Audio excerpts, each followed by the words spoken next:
피의자 박근혜 씨 인정신문 하겠습니다. 영장실질심사의 시작을 알리는 저 말입니다. 미리 보는 영장실질심사 저희가 좀 생각을 해봐야 될 것 같은데 전례가 없다 보니 이제 꼼꼼히 짚어봐야 할 게 많습니다. 피의자 박근혜 씨 인정신문 하겠습니다. 저 말로 백 변호사님 시작이 되는 건데 그러니까 뭐 생년월일 직업 본 적 다 박 전 대통령도 예외는 없는 거잖아요. 물어보는 게. 모든 사람들은 똑같습니다. 그러니까 뭐 어떤 사람은 아니 우리나라에 박 전 대통령 모르는 사람 어디 있어 저걸 왜 물어봐 할 텐데 그건 일반적인 요식행위라고 생각하면 됩니다. 그러니까 지금 앉아있는 피의자 박근혜 아마 박근혜 전 대통령이라는 표현은 써주지 않을까 싶습니다. 그 법원에서 판사도. 그러면 성명이 박근혜 맞습니까? 그 다음에 생년월일 직업 본적 주거 같은 것을 이제 본인 입으로 말을 하게 하는 과정이 인정신문인데요. 예. 인정신문 과정을 거친 다음에 이제 본격적으로 진행이 되는 거기 때문에 그러니까 쉽게 말하면 당사자 본인 확인하는 절차입니다.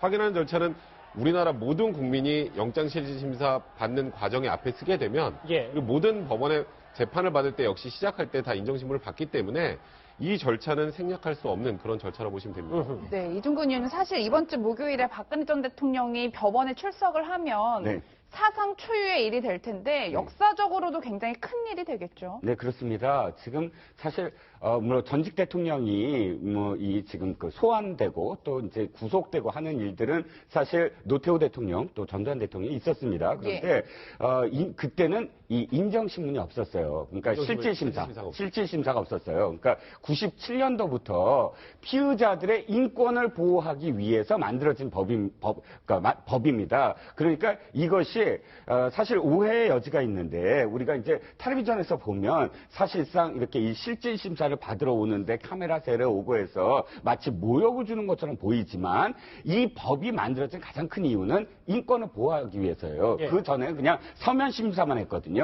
그렇기 때문에 실질적으로 당사자를 불러서 이거는 적극적으로 나서야 된다. 나서서 마지막으로 재판관한테 아니 나는 이러이러한 죄는 인정할 수 없다라는 걸 항변하라는 것이거든요. 그런데 이제 그것을 거꾸로 이제 뭐 지지자들은 이게 모욕을 준다, 오랏줄 뭐 이야기하면서 그렇게 표현하는 게 물론 이제 좀 그런 어떤 모습들 그렇게 출두한 모습들 때문에 그럴 거예요. 하지만 명예스럽진 않죠. 그 모습 자체는. 그럼요. 불명예죠. 전례가 없다 보니 저희가 짚어봐야 될 걸 일목요연하게 정리를 해봤어요. 영장실질심사 앞둔 박근혜 전 대통령 선택은이라고 했는데 뭐 여기 보면 불출석도 있고 출석 뭐 여러 가지 경우의 수가 있고 뭐 기각시까지 해서 다시 올라가는 얘기도 있습니다만 여기부터 지금 시작을 해봐요. 출석해서 검찰청사에 대기를 하는데 일단 요 얘기하기 전에 이현종 의원님. 경호가 영장실질심사 나가는 순간부터 안 된다는 얘기가 있어요. 그렇죠. 지금 이제 대통령에 대한 경우는 그러니까 실질심사를 할 때부터는 그때 이제 관할이 이제 법원으로 바뀝니다. 그러니까 그렇기 때문에 법원에서 이제 법원은 사실은 이제 어떤 개호할 수 있는 인력이 없기 때문에 검찰 쪽에다가 이제 그걸 부탁을 하죠. 그래서 이제 검찰 쪽 개호를 하기 때문에 그때부터는 사실은 이제 법원에서 관리를 하기 때문에 대통령 경우가 통하지 않습니다. 그래서 아마 대통령이 법원 실질심사 받으러 들어가는 순간 그때부터는 대통령 경호를 이제 받지 못하는 상황이 되죠. 그 다음부터 예를 들어서 만약 영장이 떨어지면 그때부터 마찬가지입니다. 그때부터도 이제 그때는 이제 교정국에서 이제 신문을 관리받기 때문에 그때부터는 또 대통령 경호가 통하지 않죠. 그만큼 아마 대통령 경호 상황이 지금 이제 법원에서 받지 않습니까? 예전에 검찰 같은 경우는 그 검찰의 모든 창문을 다 닫고 그날 피의자들 소환 일정 다 미루고 해서 나름대로 이제 그 경호를 갖다가 나름대로 했는데 법원은 그게 굉장히 어렵습니다. 왜냐하면 법원은 많은 사람들이 그날 재판이 있어요. 그렇다면 재판을 다 또 연결시킬 수는 없거든요. 검찰이랑 다르니까. 그렇죠. 그리고 또 민원인들이 굉장히 많습니다. 증인들도 많고 또 그 하루에 이루어지는 재판 자체가 워낙 많기 때문에 아마 경호에도 상당히 좀 어려움이 있지 않을까 예상이 됩니다. 말씀하신 것처럼 그런데 원칙적으로는 그렇겠지만 사실 뭐 지지자들도 굉장히 이제 몰려들 거고 또 아무래도 전직 대통령이기도 한데 이현종 의원님 경호 경비를 안 한다? 조금 위험할 수도 있을 것 같은데요. 그렇죠. 위험할 수 있기 때문에 아마 이제 법원 측이 좀 고심을 하는 것 같아요. 왜냐하면 지금 특히 이 지지자들 문제와 함께 또 반대자들, 그러니까 또 구속을 요청하는 분들, 이런 사람들이 불쑥 튀어나와서 예를 들어서 뭐 대통령한테 한다든지 뭐 계란을 던진다 이런 식으로 하면 상당히 위험할 수가 있지 않습니까? 그럴 수 있죠. 그러니까 그렇기 때문에 그거를 어떻게 하냐에 따라서 아마 법원 측에 제가 볼 때는 아마 법원 안에 뭐 특수한 공간을 마련했다고 그래요. 대통령이 대기할 수 있는 공간을. 그 다음에 이제 아마 법원 측에서도 최소한 하여튼 대통령 경호실의 경호를 할 수 있도록 또 경찰인 할 수 있도록 아마 그런 조치는 충분히 취하리라 예상이 됩니다. 예, 시간을 이틀 뒤로 한번 가볼게요. 이 부분 같이 보겠습니다.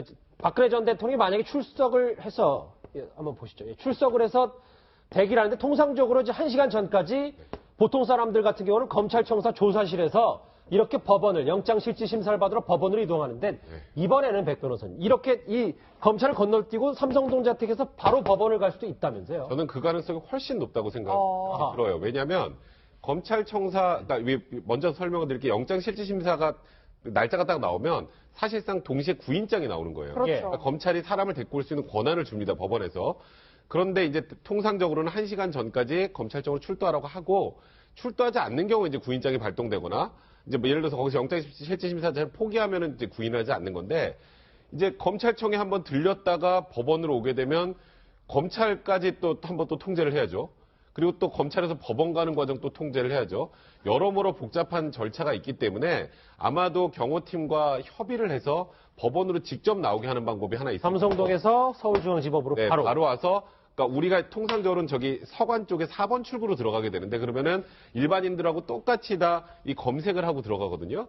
근데 그런 과정도 생략을 하고 지하주차장 이제 부장판사 이상들이 쓰는 지하주차장을 통해서 올라올 가능성이 가장 높다. 그러니까 포토라인은 쓰지 않을 가능성이 높다라는 게 모습을 보이지 않고. 일반적인 지금 관측이긴 합니다. 그거는 순전하게 뭐 박 전 대통령에 대한 특혜가 아니라 뭐 아까 말씀하신 여러 가지 경호상의 위험이나 법원은 통제할 수 없다는 그런 부분들 때문에 예. 포토라인에 쓰는 것보다는 들어가는 과정은 아마도 이제 지금 국민들이 보기 힘들 가능성이 높다 이렇게 보시면 됩니다. 이해가 됐어요. 이 박근혜 전 대통령 측의 주장을 들어오면 이제 이틀 뒤에 있을 영장실질심사라고 해도 그다지 달라질 것 같지는 않습니다. 변호인 측의 입장 한번 들어보시죠. 조사 대상 사실 자체가 말이죠. 네. 그 수사 기록이 뭐 10만 페이지니 뭐니 이래도 네. 막상 그것은 다 다른 사람들의 행동들을 조사한 것이고 다른 사람들의 언행에 대해서 뭐 방대한 그 조사라든지 자료들이 이렇게 누적돼 있는 형편이지 막상 박근혜 전 대통령님 당신 본인에 대한 필요한 무엇을 어떻게 했다. 당장 그 박근혜 대통령 자신과 관계된 조사 대상 사실이 결코 많지가 않습니다. 네, 뭐 실제로 삼성동 자택에 유영하 변호사가 방문을 했다고 하는데 네. 뭐 준비를 하는 모양이에요. 그런데 그렇죠. 예. 목요일 날 법원 출석해도 나는 상관없다. 부인 여전히 하겠죠. 그렇죠. 유영하 변호사가 이제 간 이유가 이제 만약에 실질 심사를 받으러 갔을 때는 이제 좀 달라져야 됩니다. 대면 조사와 상황이 좀 달라지죠. 자, 실질 심사는 철저하게 구속 여부예요. 그러면 구속할 만한 사안이냐? 그게 가장 중요하죠. 그러니까 대통령에서 국정 수행을 하고 그다음에 내가 이러이러한 혐의를 받는 그 모든 과정들이 사실은 나의 뜻이 이렇고 어떤 범죄 의도가 없고 내가 현재 어떤 상황에서 그런 것들이 가장 중심적으로 만약 출석하게 된다면, 참여하게 된다면 그걸 중심으로 이야기하면서 전체적으로는 사실은 진짜 증거인멸이나 도주 의뢰나 이런 것이 절대적으로 없다. 왜? 나는 대통령 신분이었고 국정수행을 했을 뿐이다. 거기에 초점을 맞춘 항변을 할 수밖에 없겠죠. 준비한 거 한번 더 보실게요. 왜냐하면 이번에 이 부분, 지금 이 부분까지는 다 이해가 되셨을 텐데 영장실질심사. 사실은 역대 최장기간의 실질심사가 될 거라는 예상이 참 많아서 예. 이현정 의원님. 네. 근데 지금 영장실질심사에서 원래 구치소에서 대결했잖아요. 근데 이재용 부회장도 마찬가지고. 네. 이번엔 아직 박근혜 전 대통령이 어디서 대기할지 아직 나오지 않았잖아요. 원래 이제 그 구치소 대기는 지금 이제 인권위 조치에 따라서 인권위가 지금 그 뭐 조치에 따라서 이제 앞으로 구치소에서 대기하는 건 없어지고요. 그리고 특검에서는 사실 이제 유치할 장소가 없었기 때문에 예. 이제 그쪽에서 했습니다. 아하, 원래는 그렇군요. 일반적인 혐의자들 같은 경우는 이제 검찰 내에 구치감이라고 있습니다. 아하. 거기서 하든지 아니면 바로 앞에 있는 서초경찰서 유치장에다 잠시 이제 거기 있다가 영장 발부 때까지 기다리거든요. 그러면서 본다면 이제 박근혜 대통령이 만약에 이제 그 실전 끝나고 대기할 곳은 어떤 면에서 뭐 일반인이라 생각하면 검찰 내 구치감이나 아니면 이제 서초경찰서나 이렇게 되는데 문제는 이제 거기에 가기가 힘들지 않습니까? 검찰 내 구치감도 사실은 대통령이 있을 만한 장소가 안 되고 하기 때문에 그러면 그 검찰을 선택할 수 있는 게 뭐냐면 법원 내에 지금 나오는 이야기는 법원 내에 별도의 장소를 만들어서 거기서 잠시 있게 한다라는 게 이야기가 좀 나오고 있어요. 그러니까 법원 내에서는 이제 그게 뭐 준비가 돼 있다라는 이야기는 있고. 잠시만요. 그러니까 이 뭐 서관 321호에서 영장실질심사를 받는데 여기 말고 이제 다른 그렇죠. 방을 해서 특별하게 마련해서 박 전 대통령이 거기서 대기할 것이다. 그렇죠. 거기서 이제 영장 떨어질 때까지 대기를 한다는 그런 안이 있고, 그렇지 않다면 이제 검찰 내에 어떤 공간을 만들어서 거기서 대기할 수 있는 안도 있습니다. 그다음 또 하나의 방법은 다시 삼성동 자택으로 갔다가 그냥 자택으로 갔다가 그럼 영장이 떨어지면 거기서 그냥 검찰 수사관들이 이제 신병을 확보해서 바로 구치소로 가는 경우가 있는데, 이 경우는 굉장히 힘든 게 뭐냐면 만약에 그럴 경우는 정말 그 앞에 있는 지지자들이 맞아요. 가만히 있지가 않을 겁니다. 그렇기 때문에 일단 박 전 대통령이 한번 법원에 출두를 하면 그 다음에 다시 돌려보내는 시나리오는 제가 볼 때는 경호상 상당히 어려울 것 같아요. 그렇다면 현재로서는 법원 안이나 검찰 내에 특별한 공간을 만들어서 거기서 잠시 대기하는 그런 안이 제일 유력한 것 같습니다. 예. 그런데 백 변호사님, 저희가 뭐 영장실질심사 이야기를 하면서 이 얘기를 안 할 수가 없는 게, 이번에 그 전담 판사가 경력이 40일밖에 안 되는 신참 판사라고 하는데 예. 배정이 어떻게 되길래 이분이 맡게 된 건가요? 원래 이제 영장 전담 판사가 중앙지방법원에 3명이 있거든요. 3명을 이제 무작위 이제 전산으로 추첨을 합니다. 추첨을 해서 이제 영장 실질심사를 담당하게 되는데, 지금 40일 경력이라고 하셨는데, 그거는 이제 영장 실질심사 부분에 한 40일 정도 됐다는 거고요. 형사 쪽에 굉장히 이제 정통한 판사고, 그리고 나이가 지금 3명의 영장 전담 판사 중에 가장 어릴 뿐이지만, 그리고 법과 원칙대로 굉장히 꼼꼼하게 재판을 하는 것으로 알려져 있는 판사입니다. 강구영 판사가 32기인데요. 이제 과거에 좀 우리가 기억해 볼 만한 이 지금 그 영장전담 판사가 담당했던 사건을 생각해 보면, 박유천을 그때 고소했던 두 번째 여성, 그 영장 청구 기각했던 판사로 알려져 있고요. 지금 말씀하셨던 것, 뭐 경력이 짧다, 뭐 나이가 어리다, 이런 부분은 크게 고려할 필요가 없는 부분이고, 영장 전담 판사가 되는 건 형사 판사에서는 거의 꽃입니다, 꽃. 이 분야, 여기를 영장 전담 판사를 거치면 앞으로 더 위로 승승장구하는, 그러니까 굉장히 유능한, 그러니까 판사께서 유능한 쪽에서 가는 거기 때문에 그런 부분에 대한 걱정은 안 하셔도 될 것 같습니다. 최근에 법원 인사가 있어서 지난번에 특검에서 영장 발부했던 그 판사분들은 다 지방법원으로 이제 전출이 됐습니다. 그래서 이번에 새롭게 3분이 와서 이제 그렇게 한 지가 이제 한 40일 된다는 것이고요. 그리고 제가 이제 경험해 봐 따르면 이 법원 내에서도 특히 서울중앙지법 영장 그 전담 판사는 정말 최고의 엘리트만 가는 데입니다. 그렇기 때문에 나름대로 그 내에서는 법리나 논리라든 이런 데에서 굉장히 뛰어난 분들이 가기 때문에 뭐 그런 큰 우려는 안 하셔도 될 것 같습니다. 예. 백 변호사님, 근데 제 궁금증인데요. 사실 영장 청구 여부는 한웅재 검사가 그 조사를 하긴 했지만 결정은 김순환 검찰총장이 했잖아요. 이번 영장 발부 여부도 뭐 강구영 판사가 전적으로 결정을 하는 건지 아니면 윗선이랑 좀 논의가 되는 건지 이 부분이 궁금한데요. 이거는 영장 전담 판사는 순수하게 완벽하게 독립해서 판단을 합니다. 판사는. 그리고 그날 구조가 어떻게 되냐면 그 304호 제가 방을 아는데, 일단 판사가 정면에 앉고 이제 박근혜 전 대통령이 마주보고 앉고요. 그다음에 왼쪽에 검찰에서 앉고 오른쪽에 변호인단이 앉습니다. 그래서 아마도 한웅재 검사 형사 8부장은 당연히 영장 이 실질심사에 출석을 할 거고요. 검찰 측에서. 지금 변호인 측에서는 유영하 변호사하고 손범규 변호사가 나오지 않을까. 근데 이제 아까 그 얘기 하셨잖아요. 이재용 부회장이 얼마 전에 영장 실질심사 신기록을 깼습니다. 7시간 반을 했고 11시라는 거 하나.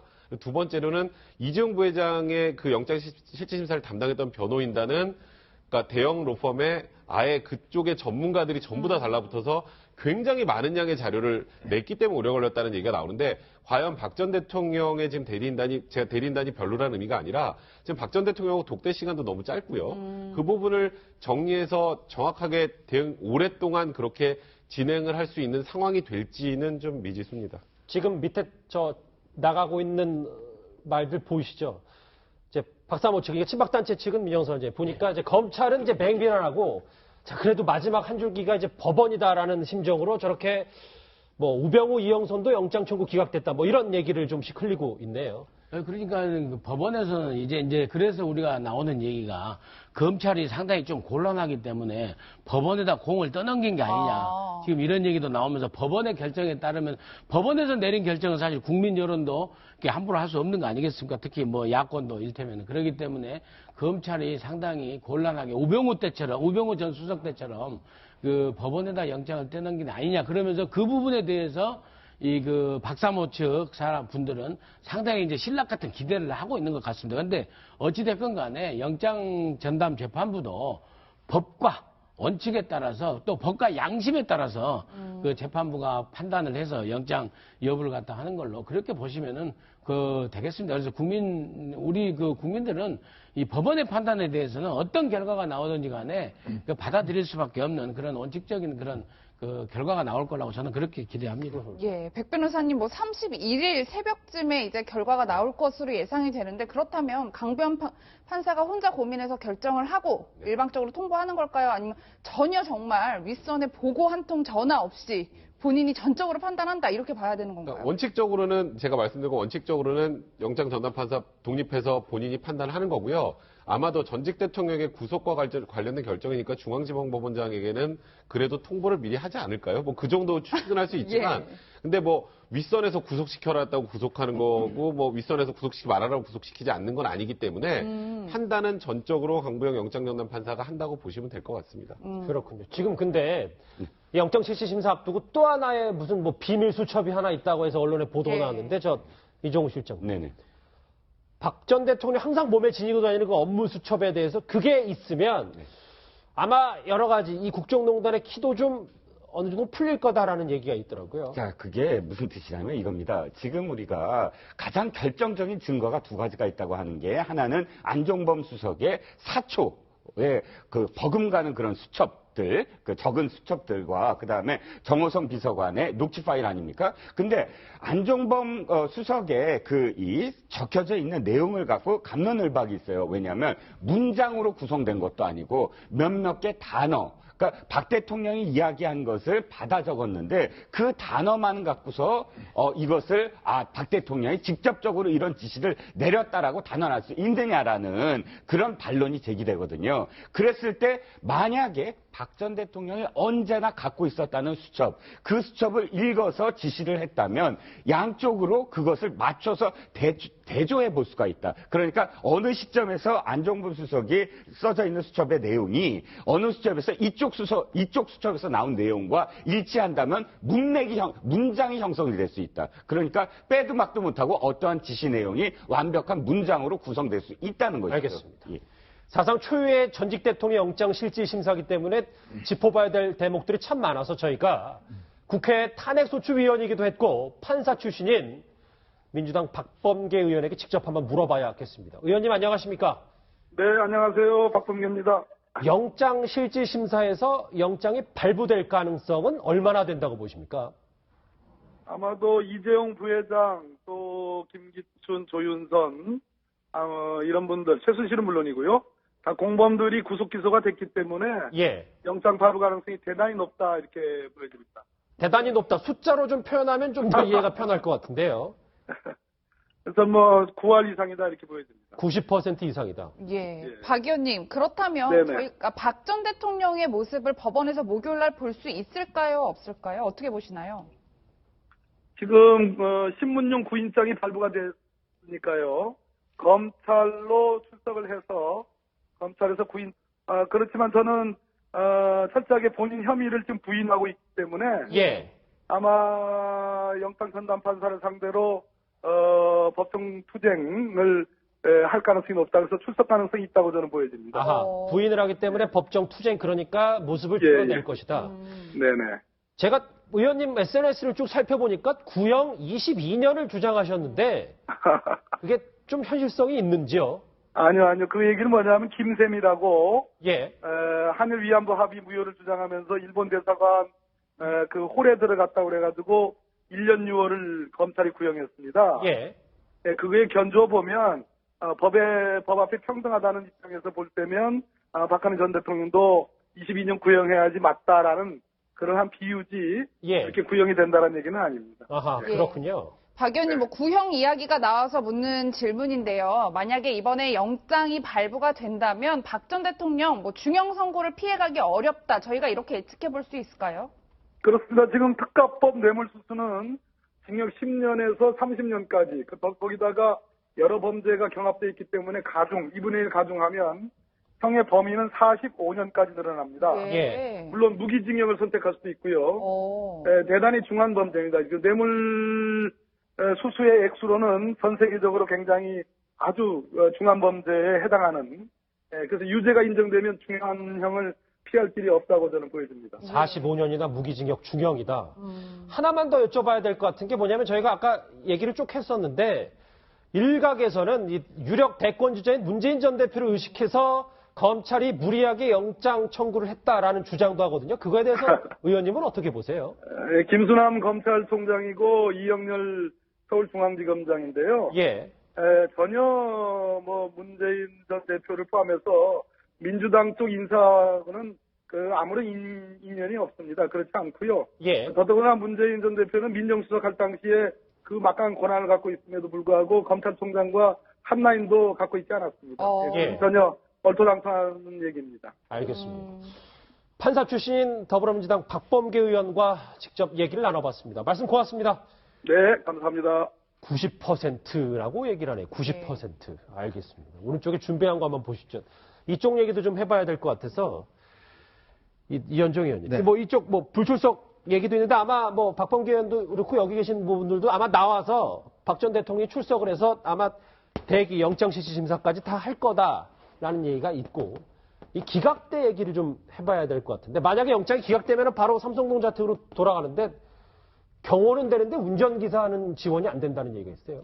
그러니까 이게 이제 지금 경호법에 따르면 대통령에 대한 경호 조치는 하지 않습니까? 근데 지금 보면 이 대통령의 어떤 사적인 어떤 이런 어떤 운전, 예를 들어서 이 사적인 용도, 이거 같은 경우는 사실은 경호실에서 경호할 수 있는 의무. 예를 들어 지금 같은 경우 보면 이제 검찰 통제할 권한이 보면 법원 측에서 통제를 하지 않습니까? 그럼 검찰 쪽에서 뭔가를 나와야 되는데 그러면 누군가 차를 타고 이제 가야 되는데 그때는 개인적인 차를 이용을 해야 되는 거예요. 경호는 되지만. 이제 그럴 경우에 지금 박근혜 대통령 같은 경우는 뭐 운전할 수 있는 차도 개인적인 차도 없고 그 경호실 차거든요. 사실은 지금 이제 이용하는 차가 경호실 소속의 차입니다. 운전면허는 있는데 이제 운전을 할 줄 모른다는. 할 줄도 모르고 그다음에 차도 없고. 그리고 지금 이제 차는 다들 경호실 차예요. 그러니까 경호실이 소유하고 있고 경호실 차이기 때문에 어떤 박 전 대통령이 이용하기에는 상당히 좀 어떤 어려운 측면이 있죠.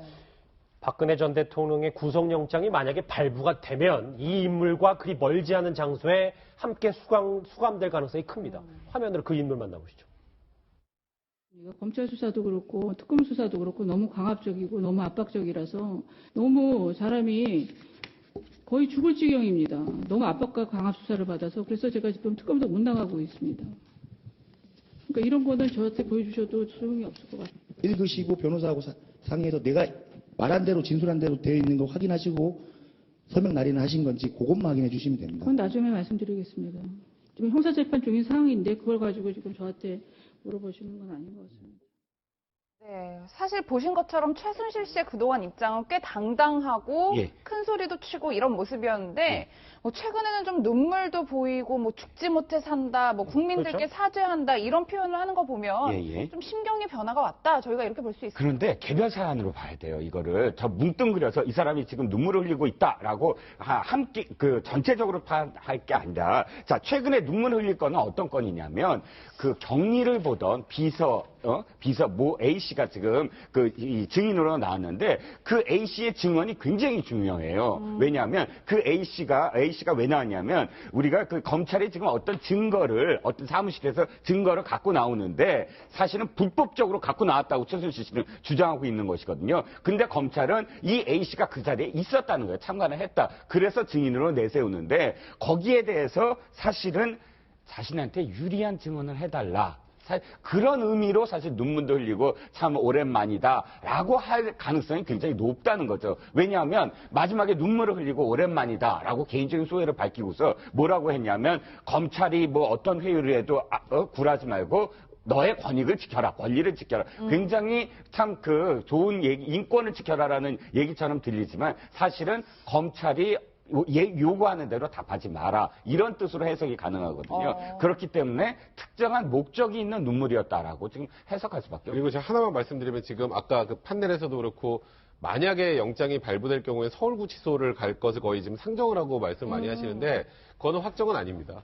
왜냐하면 다른 데로 갈 수도 최순실과 또 박 전 대통령이 함께 서울구치소에 수감이 되는 모양새는 그 안에서 또 마주칠 가능성이나 뭐 그렇네요. 사실 그런 부분들이 있기 때문에 공범들을 좀 분리해서 수감을 하는 경우가 있기 때문에 남부구치소가 될 가능성도 굉장히 높다. 남부구치소가 될 수도 있다. 피의자 박근혜 씨 인정신문 하겠습니다.